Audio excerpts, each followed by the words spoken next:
All right, we didn't get a chance to do this in first period, so here's a quick video. So we're going to circle all insoluble products. But what's easier for me, because we know that NAPS is always soluble, we're going to cross out any that are NAPS because those are never going to be soluble. So potassium is one of NAPS. So anything with potassium is not insoluble. So it's always soluble, so it's not going to be our solid. Sodium is another one. So anything with sodium is not going to be our solid. A is ammonium, that's right over here, so all these are not going to be our solid. And then lastly, it's nitrate, and nitrate is over here, but I can't see it because my screen's a little annoying. Okay, so nitrate is right here, so none of the nitrates are going to be there. And there's also another nitrate down here. So none of the nitrates. So that eliminates a lot of our options already. So now the question is, what of the rest of them are soluble and what are insoluble? So if we go to that slide that had our solubility rules from our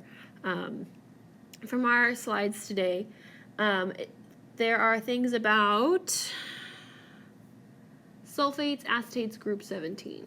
So group 17 are our halogens. So we have a lot of group 17 on our page. So let's look at these. So chlorine is group 17, bromine is group 17, so those two.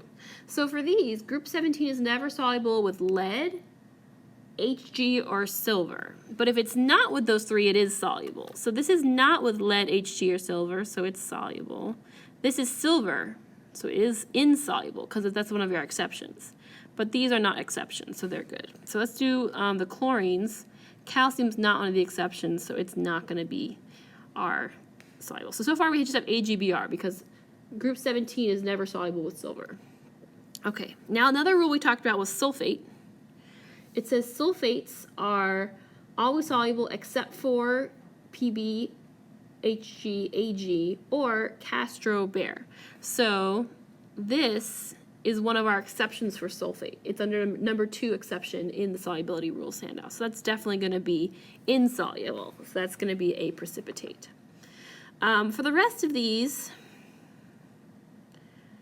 you'll have to kind of get into more intense solubility rules, but I think they're pretty much all insoluble.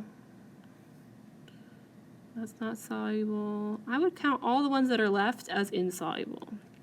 And maybe that's not exactly quite right, but this is what I would circle as insoluble because we've canceled out everything that we know is soluble, including those things with exceptions, and whatever's left should be our insoluble products. Or at least these would be the most likely to be our insoluble products.